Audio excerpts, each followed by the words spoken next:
For a great cup of joe, there's one thing you should know. Your morning brew can also be playful. Buff Boy Brewing guys make the temperature rise. And you surely feel naughty when you swallow our coffee. If you want some real heat, give your mouth a fine treat. You will want some more, rest assured. Buff Boy Brewing, you can't get enough of. It's time for The Scribble, your weekly fix of celebrity chats, bizarre stories in the news, and basic random chatter with best-selling author and syndicated radio host Jeremy Bradley. Make sure your seat is in the upright and locked position and your barf bag is securely in place. Here's Jeremy Bradley. Thank you very much, Larson. Jeremy Bradley here. This is The Scribble. Thanks for tuning in at thescribbleshow.com and on SoundCloud and iTunes. I guess before we go anywhere, I should wish you a happy Thanksgiving to our American listeners. Now, I can't control when you're listening to this, but for us, it's Friday, November 22nd, so still, almost a week until Thanksgiving, but our next show isn't until Black Friday, so I have a good reason to wish you a happy Thanksgiving a little bit early. Now, also what's making your Thanksgiving interesting is this whole impeachment hearing thing. Now, I'm not American, I don't talk politics. To be honest with you, I couldn't give two craps about American politics, and I'll tell you why in the next segment. But I have some thoughts about this whole impeachment hearing thing, and how it seems odd to me that a country wants its leader to fail, wants its leader to have another scandal. Anyway, I'll get more into that in just a bit. Also, the Winnipeg Blue Bombers, that is the football team from my hometown, is in the finals. It's the Grey Cup, it's called. It's like the Super Bowl of Canada. Lots of bandwagon jumpers all of a sudden, right? These new fans up out of nowhere suddenly because the team is in the finals. Well, where have you been all this time? So some thoughts about that. And also, getting recognized at the liquor store, taking advantage of the free sampled table. It's awkward when you're a consumer reporter who tells people how to save money and coast through life without paying for stuff. Yes, the embarrassment of being a well-known cheapskate, a best-selling author cheapskate. I've got that story. And also, Michael Fishman from The Conners. You know The Conners, right? The spin-off from Roseanne? Well, are The Conners reopening the lunchbox? Is the family business going to take over Lanford, Illinois again? Well, we're following that storyline, and Michael Fishman, who plays DJ Connor, will be joining us a little bit later in the show. Lots happening, so let's get started. All of that is coming up in the next 28 minutes right here on The Scribble. Who are the Kardashians feuding with now? What did that little thug Justin Bieber do this time? Who's getting hitched? And who's headed for Splitsville? Hear the latest celebrity news and gossip every day on Entertainment Wrap-Up. The good, the bad, the ugly, but mostly the ridiculously hilarious. It's all recapped in this daily segment at entertainmentwrapup.com. Have a laugh at the expense of the rich and famous when they take themselves way too seriously. It's 3 minutes of time-wasting fun at entertainmentwrapup.com. Check out Entertainment Wrap-Up at entertainmentwrapup.com. Brought to you by Speak Free Books. Jeremy Bradley here, back on The Scribble, and again, thanks for tuning in on your favorite podcast app. Okay, this whole impeachment thing. All right, first off, I'm Canadian, so I couldn't give two craps about American politics, right? As long as it's not affecting my country and my people, have at her. Do what you want, okay? So there's my disclaimer. That's my full disclosure. So when I see Twitter, when I scroll through and I see everybody's comments during these impeachment hearings, I'm kind of, I don't know, the fact that people are wanting the president to be caught and they just want these salacious details and whatever. Now, let's flip this around. When Justin Trudeau had that whole blackface thing happen, the scandal just, what was that, like 2 months ago or so? I believe from the Canadians that I talked to, most of them were actually kind of sitting and going, oh, I hope there's no more pictures. Oh, I hope there's no more video. Like, oh, I don't want to. Okay, now, of course, you're going to have the people who are not Trudeau fans, right, who support other parties. But I'm saying as Canadians, you're wanting your leader to, you don't want him to be the bad guy. You don't want him to be, despite what you might like him or not like him or whatever, You aren't sitting there going, yeah, I hope he embarrasses my country. Oh, yeah, I hope. Maybe that's just the way Canadians are, though, right? We're kind of hanging low and going, all right, you know what, let's just, this'll blow over, let it pass, whatever. There are so many people rooting for Donald Trump to have this big, scandalous moment. And I don't understand that. You're like wanting your country to fail. Now, of course, I watch on the cable news shows, you have the commentators and these political experts who are they're saying, well, we shouldn't want our... But the reality is people are wanting something bad to happen so that he can be impeached, right? I get it. I get that you don't like him. I get that you don't think that he should be the leader of the country. Bottom line is, he is, for however long. I understand that the impeachment vote or proceedings could have him removed.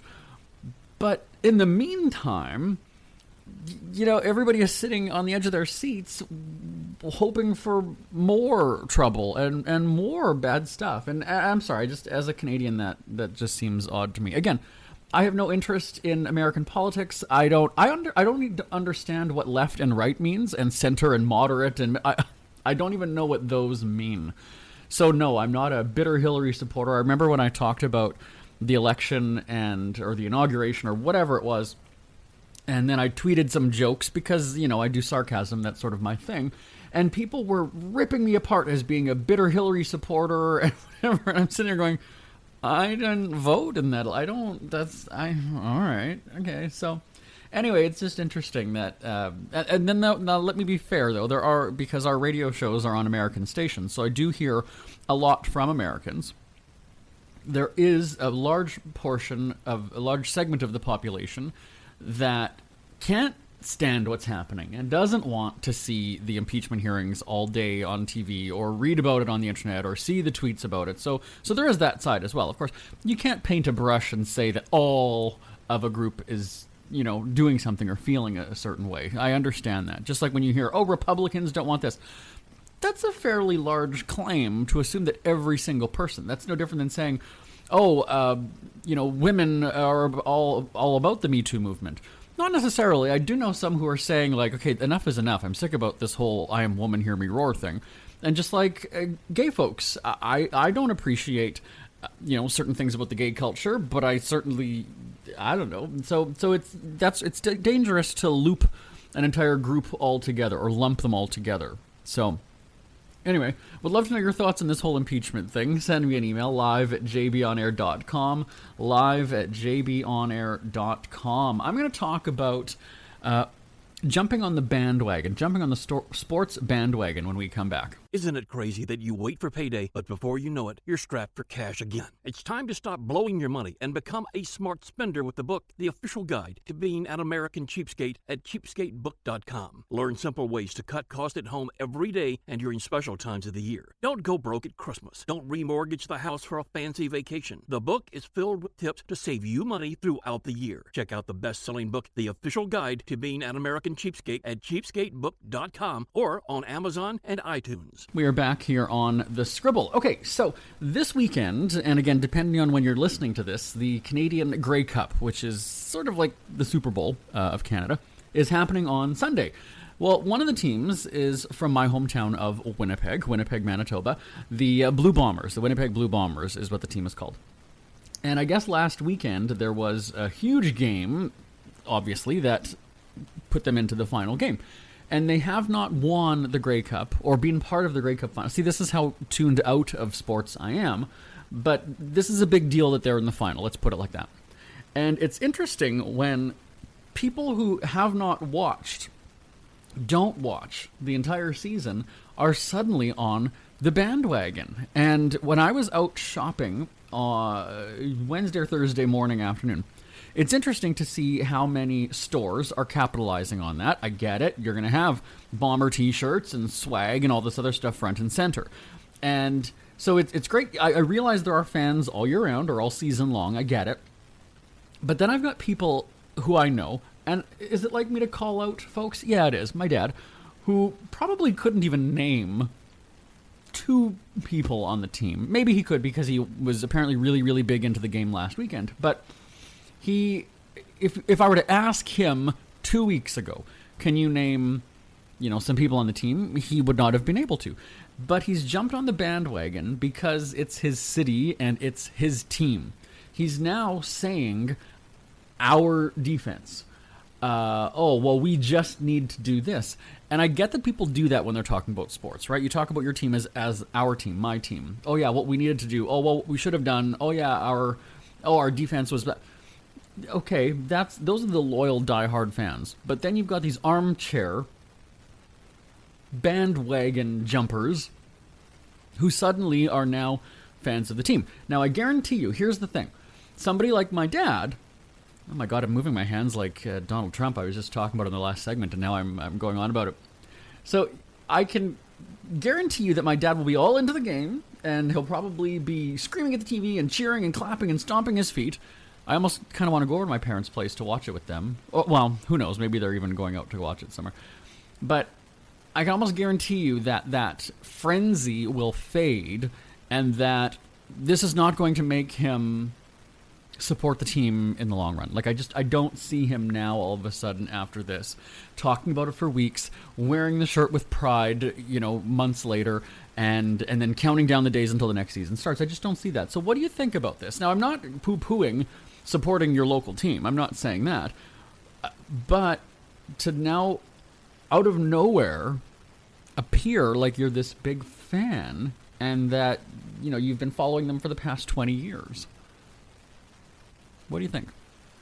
Yeah, leave it up to me to be the cynic, of course, right? Send me an email, live@jbonair.com, live@jbonair.com. We have got Michael Fishman from The Connors coming up in just a little bit, but I've got even more stories to tell you when we come back.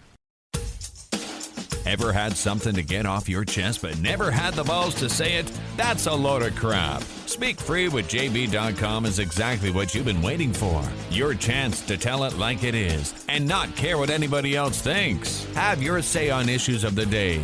Join newspaper and radio columnist Jeremy Bradley as he tells it like it is. Hundreds of thousands of people have stopped by, including some well-known celebrities who have had a chat with JB and speak candidly about what's really going on in the world. You can join them too. Have a rant or a rave. Be brave and head on over to www.speakfreewithjb.com now. JB here, back on the Scribble again. Thanks for tuning in. Appreciate your support week after week, and the emails. When I go on my little rants and share my thoughts with you, sometimes, this is what I like too. And it kind of reminds me of Seinfeld. And let me just be clear, I'm not comparing myself to Seinfeld, and I'm not saying that I'm as funny or anything like that. But now when I watch reruns of Seinfeld and his little stand-up bits that you see like at the beginning of the show and then sometimes in the middle, like they have those little vignettes or whatever you want to call them, that he has these observations about life. And so I obviously now tend to do that quite a bit on this show, right? When things happen in the world or in my life, I give you that commentary. And I always, just when I think I'm alone and nobody has gone through the same thing as me, it's always really refreshing to hear that either you can relate or the same thing has happened to you or, whatever. So it's always great hearing from you on the email, as my dad would say. There we go. It's a tribute to Dad again. All right. So I was out, again, when I was out shopping, I told you the other day, I had to make a bunch of stops. Normally I'm the kind of person where it's like, I might need 3 things, but I'm going to go to the one store today, the one store tomorrow. I could easily get it done in one shot. But if things are in different directions or whatever, maybe it's laziness. I don't know. Anyhow, I go to the liquor store because I'm preparing for Thanksgiving. American Thanksgiving. I get to share it with the Americans. And they have that little sample table. I don't know where you live or what the stores are like where you are. Again, if you're American, you can go and buy your vodka at the convenience store, in the grocery store. Canada, sort of you can in a roundabout way. But anyway, the actual liquor stores have a sampling table, a station, where somebody might have 2 or 3 different kinds of wine that you can try, or a rum, or a whiskey, or whatever it is. And so a couple of years ago, I went in and it was New Year's Eve day, so it was like the afternoon of New Year's Eve, and like 3 or so different kinds of champagne. And so I'd gone in there, and again, it was probably about 3 or 4 o'clock. I think we were actually just, I wasn't working. I don't know what happened, why I was out. Maybe I had a lunch or something for New Year's. And And then I had a few hours without eating, and so I go there, and just those, it's not even a shot of champagne. I would say it's about a half of a shot, really. They're not getting you drunk in there, they just want you to try it. And I'm fairly certain most those people that are working the station, they totally understand that 90% of the people aren't going to buy it. They just want that little swig of booze. And so I got a little bit tipsy that day at the sampling station. And so this just happened the other day when, again, I had to go and get some things, and there was a liquor store right next door. I actually went in there just to see if there were samples. I had no intention of buying anything. It was about, I don't remember what time it was. Either way, I went in there just to see, and sure enough, sure as poop, there were 2 sampling stations. One of them had, it wasn't like Bailey's, but it was some kind of a liqueur. Like a chocolate kind of whatever liqueur. And I've never really had something like that before. I've never had a sip of coffee in my life, so for me, I don't, or Kahlua, I guess is what you right? Kahlua is what you put, anyway. So I was like, what the hell?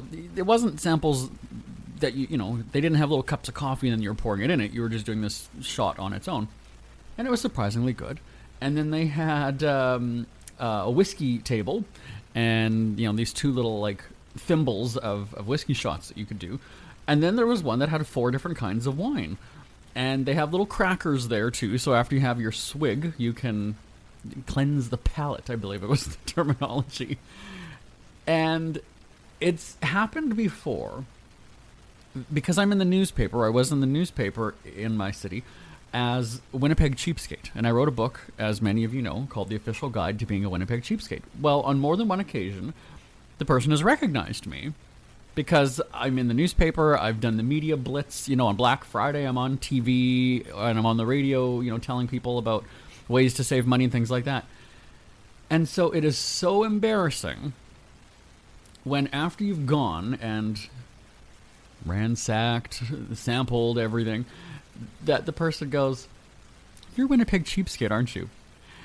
Well, then suddenly there's this obligation that I have to buy. I have to buy something anyway. And I have to walk by carrying the things so the people see me actually shopping and not just taking the samples, right? Because otherwise, if I just walked in and out. So here we go. This is where you get the last laugh at the store, right? I was going in there just for the free crap, but now I've got this guilt. I believe, I'm not Jewish, but I believe it's called Jewish guilt, that now I have to buy something. So just to get a little buzz on, a little nip in the afternoon or whatever the hell time it was, now I've walked out of there and I've spent $75. Well, there we go, right? So, and maybe their whole plan of attack is to get, when you drink a little bit more, you might be a little more flimsy with your credit card. So maybe that's what it is. But again, they're not wanting to get you drunk in there. I don't think they are. Maybe they are. But anyway, so I go in there to get the free samples. I'm recognized, and suddenly there's this obligation to buy. And that is just the story of my life. Karma, you might call it. Maybe it's called karma. Anyway, but I did find, by the way, a really good eggnog. So rather than just... and it's a super expensive one, because if you just go and buy the carton of eggnog in the store, and then the actual little bottle of booze that you pour in it, much cheaper than, the $20-something bottle that I had, which was maybe 2 glasses. So think about that. Maybe that's a good consumer tip. Maybe that'll be my Winnipeg Cheapskate tip to say why you don't need to buy the expensive stuff from the liquor store. Oh, great. I'm going to get banned. I've just been banned from telling you this, or for telling you that. Anyway. What kind of alcohol do you like for Thanksgiving? Send me an email, live@jbonair.com. Live@jbonair.com. We're back with Michael Fishman on the Scribble. It's never too early to start thinking about your next holiday. Have you checked out Mexico recently? From tequila tasting, swimming with horses, to ziplining through the jungle and watching whales and dolphins in their natural habitat, Puerto Vallarta has it all. Visit mexico.jbonair.com to see all the fun PV has to offer. That's at mexico.jbonair.com for hundreds of photos, interviews, and videos from around the tourist hotspot. Check out mexico.jbonair.com for all the fun. That's mexico.jbonair.com. There's never a dull moment in the Connor household, and DJ Connor is joining us to talk about the latest season of the ABC show. Hello, Michael Fishman. Hi, Thanks for having me. Well, we've got to talk about the Halloween episode. The first run of the show, Roseanne, was known for it, and it's sort of become iconic, like the Simpsons Treehouse of Horror episodes. People wait for it. Yeah, we're really proud of Halloween. Halloween has always been a huge holiday for us, and it's exciting every year to see what people are going to turn into and what shape that's going to take. So going back to the Roseanne days, do you have a favorite Halloween costume or moment from the show? And, of course, the Connors. Well, the year that DJ wants to be the witch/warlock, where Dan kind of is uncomfortable, I think that in some ways is a precursor to the situation that Mark finds himself in now, where, clothes kind of can shape the way people look and feel about you. In Mark's case, it's much more how he identifies, and I think that that's a progression of time and kind of the way those characters are different, but also some of the same reactions I think you're seeing, 25, 30 years apart, I think is very interesting. The year that DJ wanted to be the Terminator and they wanted him to be Alfalfa, and they ended up combining the two to become the Alfalfa-nator, I think was a pretty funny costume for me personally. It's like taking a walk down memory lane, because I actually forgot about that. That's right. I mean, they're just so elaborate, the costumes. So what goes into the making of the costumes on the show? Yeah, our costume department, run by Mary Quigley and now Bramley, is amazing. They have always done a tremendous job. And then Wendy Hogan, who runs our makeup and hair department, is unbelievable at doing all of the makeup and special effects. There's the episode where Becky was a flight attendant and has her face kind of melted off. Mm-hmm. The breakthrough of Darlene's stomach in one of the early ones with the little zombie thing that kind of comes out. I love that we make them about pranks and playing and finding the joy in a holiday that previously hadn't really been done that much on television. And I mean, that's the beauty of comedy anyway. I mean, the show is again tackling some pretty intense issues. We've talked about that before. Just lately, selling drugs, immigration, abuse, and it's a delicate line, but that's the key to good comedy, right? You're taking a serious subject and not making it offensive to the masses, and we know that's difficult in today's society. Yeah, I think, it's a real testament to the writing. It's always been a testament to the legacy of the show, and it's one of the reasons why we felt so strongly about trying to carry it on and making sure the show continued for fans. It's unique because we really get to tackle huge issues, but it is through the prism of this family, and we find humor to kind of desensitize some of it and disarm each other, and we tease each other, and I think that's the real strength of the show. And now there's the potential return of the lunchbox. This has had people wondering for a couple weeks now about what's going on. And so I just checked out the episode Tempest in a Stew Pot, and Jackie and Becky are pitching to Darlene. So do you have any spoilers? Can you spill the beans? Well, I'll tell you this. You're definitely going to get a taste of what has happened with the lunchbox and be in that space in a more visceral way. I think classic fans of our show are really going to engage with what happens. I think you can relate to trying to return to a time period where you felt like you were successful and you felt like you had something, and then the desire to be your own boss. I think that's something that we all can relate to many times, is wanting to kind of have our own destiny that we can be in control of, and that's a lot of responsibility, and it'll be interesting to see if they can make that possible and how that turns out. And speaking of responsibility, now that Dan is, he's a single parent and single grandparent, we also see him put his foot down back at the house. Yeah, I love, John Goodman has always been such a tremendous actor, but I love the way Dan is really asserting himself as the leader in many ways of the family, and he's, the Halloween episode was a good example, as DJ is dealing with the way Mary feels about people not always assuming that she fits in the family based on appearances, and I thought his advice was beautiful, and I think there's been a lot of those moments over the course of this year, and you're really seeing Dan Connor embrace that role, really empower his voice, and John Goodman's just so tremendously talented, it's perfect. We're talking about iconic elements of the show.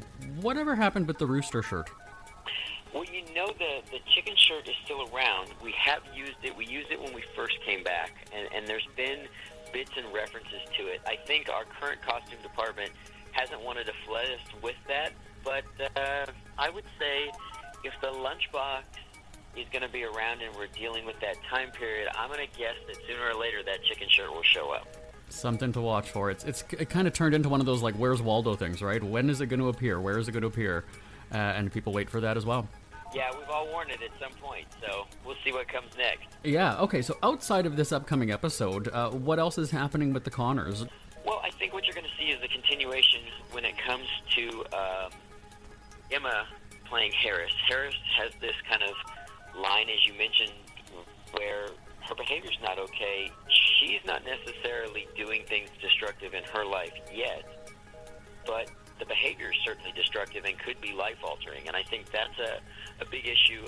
Odessa's impact, played by Eliza Bennett, I think is a really interesting character that gives us a lot to play against. And then obviously Bev's impact on the family, clearly she has had a hand in things that went deeper than most people anticipated. And we're going to be watching, so when can we catch the Connors on ABC?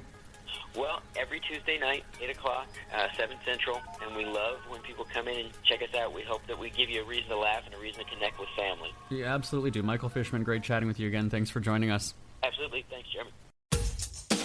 Ever had something to get off your chest but never had the balls to say it? That's a load of crap. Speak Free with JB.com is exactly what you've been waiting for. Your chance to tell it like it is and not care what anybody else thinks. Have your say on issues of the day.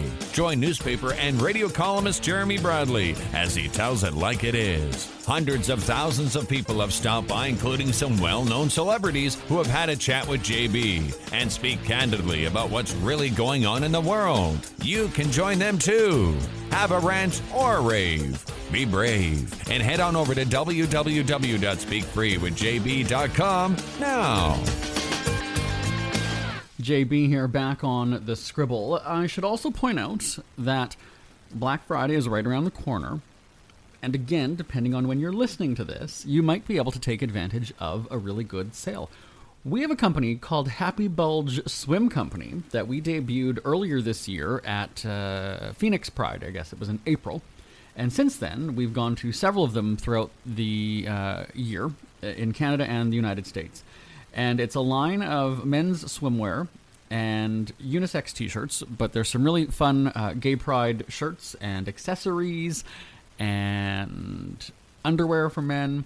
Generally, it's men's clothing, but, there are shirts that say, like, have a gay day, I'm not sorry about your fragile masculinity, kiss whoever the fuck you want, bottom in training. There are some political shirts, Pence is my daddy, keep calm and Pence swallows, and then we have some sort of rainbow, like, bracelets and notepads and things like that. So there is a Black Friday sale. Again, depending on when you're listening to this, it actually starts on Thanksgiving. So the Black Friday sale starts on November 28th and runs until, I believe it's December 1st.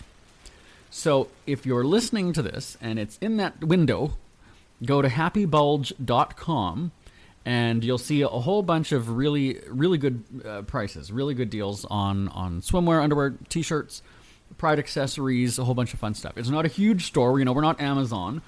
But, there's probably about 30 different products or so. So happybulge.com for the Black Friday sale. And we actually have, there's really some really cool patterns. And also what we're doing, too, just to give you a little bit more of a plug. And I don't think that we've actually ever talked about it on the show. Now that I think about it, we've had this project going since April, and we've never talked about it here on the podcast. When we go to the different cities and we have a booth at the Pride Festival and we're selling stuff, we actually do hire local models as well to model the clothing and to be, to do photo shoots and things. So it's kind of cool. We'll post an ad looking for models when we're coming to your city, and who knows, you might even be a model for us. And the great thing about it, and we tell people all the time, is that we're showing you different body types. Yes, of course, the guys, generally have muscle, but they're not like the, chiseled, ripped models that you see on, let's say, sports clothing websites, right? Or anything like that. So we're actually showing you what the same suit looks like on 5 different models. A tall one, a skinnier one, different ethnicities, and that's what's really refreshing. We're basically celebrating every body on everybody. That's what I like to say. So check it out, happybulge.com. We've got a quick Twitter mention, and then I'll be right back. We hear you chirping. Get scribbling. Tweet up the Scribble at The Scribble Show. Join the discussion with Jeremy Bradley. It's all going down right now on Twitter at The Scribble Show and at thescribbleshow.com. There we go. My thanks to Michael Fishman. Catch the Connors on ABC. My name is Jeremy Bradley. This is The Scribble. Feel free to give me a shout anytime. It's always awesome hearing from you. The email address, live@jbonair.com, live@jbonair.com. I'll talk to you same place next week. Happy Thanksgiving. Bye-bye for now. Want more Scribble? Check out thescribbleshow.com for past shows, celebrity interviews, cheapskate tips, and more. That's at thescribbleshow.com and on Twitter at The Scribble Show. The Scribble is a speak-free media presentation. If you want some real heat